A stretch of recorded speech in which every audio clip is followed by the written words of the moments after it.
College में गर्मियों की छुट्टियां होने पर राधिका और रोहन अपने दोस्त मनोज और शिल्पा के साथ परिवार के पुराने फार्म हाउस पर घूमने जाने का प्लान बनाते हैं। गाइस, तुम दोनों को वो फार्म हाउस बहुत पसंद आएगा। बचपन से ही वो मेरी और रोहन की सबसे पसंदीदा जगह रही है। पर मैंने तो इतने सालों में तुम्हारे मुंह से कभी फार्म हाउस का नाम तक नहीं सुना। बचपन में फार्म हाउस जाते थे, लेकिन फिर अचानक सबने वहां जाना बंद कर दिया और वजह कभी किसी ने बताई नहीं। पर अब हम चारों मिलकर वहां धमाल करेंगे।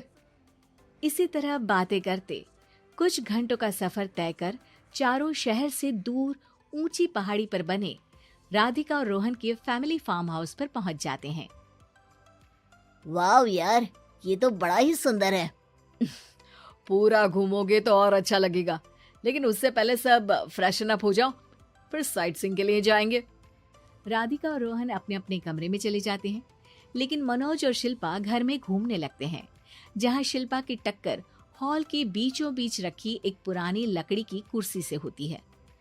आह, लग गई रे माता, इस कुर्सी को बीच में किसने रखा हुआ है? अरे तेरे स्वागत के लिए भूत ने रखा होगा। ओए, तुझे बात हंसी आ रही है? जब खुद टकराएगा तो पता चलेगा।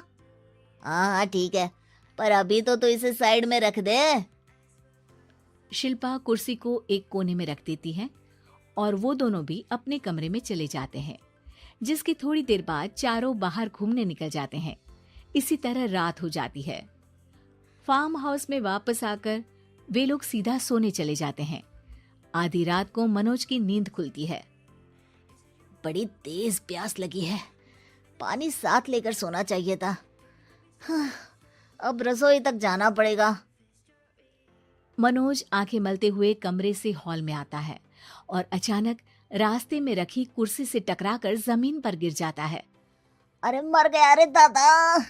शिल्पा सही बोल रही थी, बड़ी तेज लगती है ये कुर्सी तो, पर इसे दोबारा बीच में किसने रखा? मनोज एक बार फिर उस लकड़ी की कुर्सी को कोने में रख पानी पीकर कमरे में चला जाता है।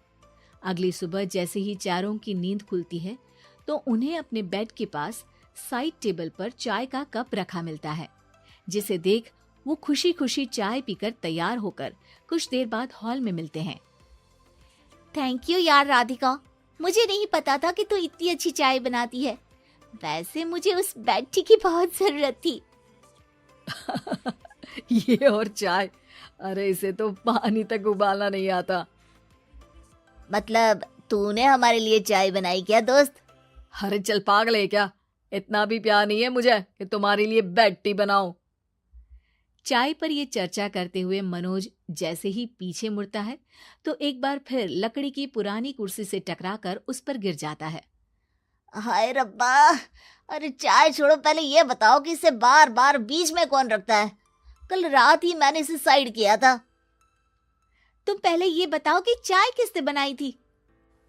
सबकी बातों को कुछ देर ध्यान से सुनने के बाद राधिका हैरानी से कुर्सी की तरफ देखने लगती है।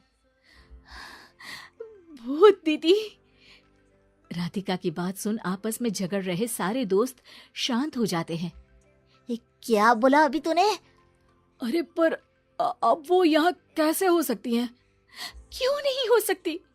हमने यहाँ आना छोड़ा था, पर उन्होंने तो घर नहीं छोड़ा ना।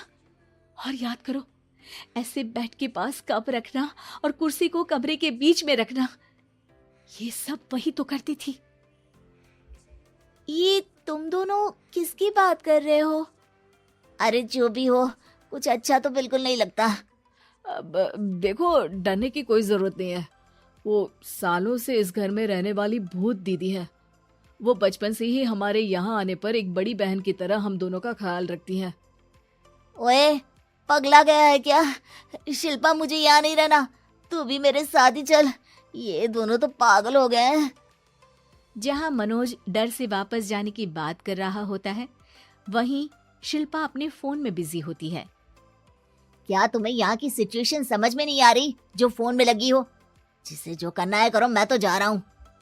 मनोज हड़बड़ाहट में अपने कमरे की तरफ जाता है, जिसके साथ राधिका और मोहन भी उसे रोकने के लिए पीछे पीछे जाते हैं। लेकिन शिल्पा वो तो अभी भी फोन में लगी रहती है। कुछ देर बाद जब वो तीनों दोबारा हॉल में वापस आते हैं तो शिल्पा को सबके पैक्ड बैग्स के साथ देखकर हैरान रह जाते हैं। ये सब क्या है शिल्पा?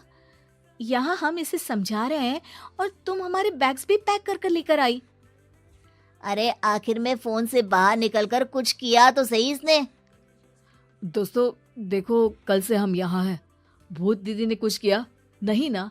फिर डर क्यों रहे हो? 4 दिन और रुकोगे तो पता चलेगा कि क्या होगा। मतलब? इस पर शिल्पा उन तीनों को फार्म हाउस से बाहर लाकर फोन में पुरानी न्यूज का आर्टिकल दिखाती है। सालों पहले यहाँ रह रही औरत ने अपने दोनों बच्चों को सुबह सुबह दूध में जहर पिलाकर मार दिया और फिर हॉल में उस कुर्सी पर खड़े होकर खुद भी फांसी लगा ली थी। तुम्हारी बातों से मुझे इस केस की याद आ गई। गूगल किया तो पता चला कि ये वही फार्म हाउस है। अभी भी यहाँ रहना चाहते हो जिससे कुछ दिनों में वो सबको थोड़ा थोड़ा जहर देकर मार दे? अरे पर ये दोनों तो बचपन से यहाँ आ रहे हैं, फिर इन्हें अभी तक कुछ क्यों नहीं हुआ? वो तो पापा बताते हैं कि हम आते थे। हाँ, और मुझे भी एक बार का ही याद है। वाह, और कहानियां तो ऐसे सुना रहे थे जैसे सदियों से यहीं रहते हो। तीनों ये बात कर ही रहे होते हैं कि अचानक फार्म हाउस में से एक आवाज सुनाई देती है। मैं यहाँ किसी को जिंदा नहीं रहने दूंगी, किसी को नहीं।